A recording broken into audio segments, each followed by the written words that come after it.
സുഹൃത്തുക്കളെ, നമ്മുടെ വീടുകളിലെ ദേ ഇതേപോലുള്ള ഒരുപാട് പിള്ളേർ കുത്തി വരച്ച് അവരുടെ കലാവിരുത് കാണിച്ചു വെച്ച ഒരുപാട് വീടുകളുണ്ടാവും.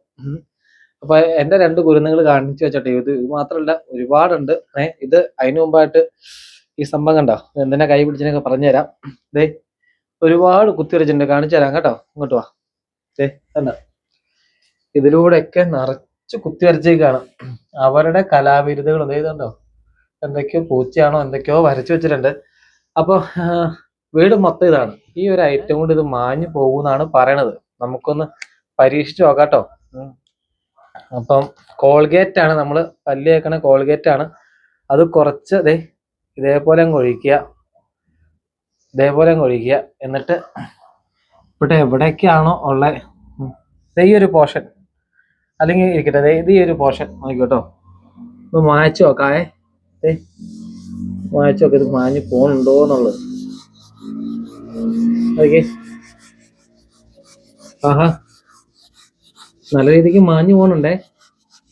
അതാ അടിപൊളി. ഇത് വളരെ പരിപാടി. സമയം കിട്ടുമ്പോൾ എനിക്കിപ്പോൾ കുറച്ച് ഫ്രീ ടൈം കുറച്ച് ദിവസത്തേക്ക് ഉള്ളതുകൊണ്ട് ഇങ്ങനെ ഇത് വായിക്കാം. ഇതേപോലെ ഫ്രീ ടൈം ഉള്ളവരൊക്കെ നമ്മുടെ കുട്ടികൾ വരച്ച് വെച്ചാൽ ഇതേപോലെയുള്ള ഐറ്റംസ് ഒക്കെ വെറുതെ മാറ്റി കളയാട്ടോ. ഇതിന്റെ പുറത്ത് വേറെ പെയിന്റ് അടിച്ച് വെറുതെ സമയം കളയണ്ട. പോണേക്ക് അയ്യോ, നല്ല രീതിക്ക് പോകണ്ടേ.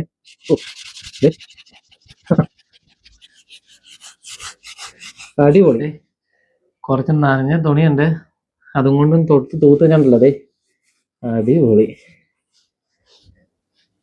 നല്ല വെളുത്ത് വന്നു നോക്കി നമ്മുടെ പഴയ പെയിന്റിങ് ഒക്കെ. അത്രയും ഭാഗത്തെ അത് പോയതുണ്ടാ. ഈ കോൾഗേറ്റും കൊണ്ട് ഇങ്ങനെയുള്ളൊരു ഉപകാരം ഉണ്ടാവുന്ന ഒട്ടും പ്രതീക്ഷ ഉണ്ടാവേ. തൂ വെള്ളമായി കണ്ടോ, സൂപ്പർ. അപ്പൊ നമ്മൾ കുട്ടികളൊക്കെ ഇങ്ങനെയൊക്കെ വരച്ചു വെച്ചിട്ടുണ്ടെങ്കിൽ എല്ലാവരും ഇതൊന്ന് പരീക്ഷിച്ചു നോക്കുക.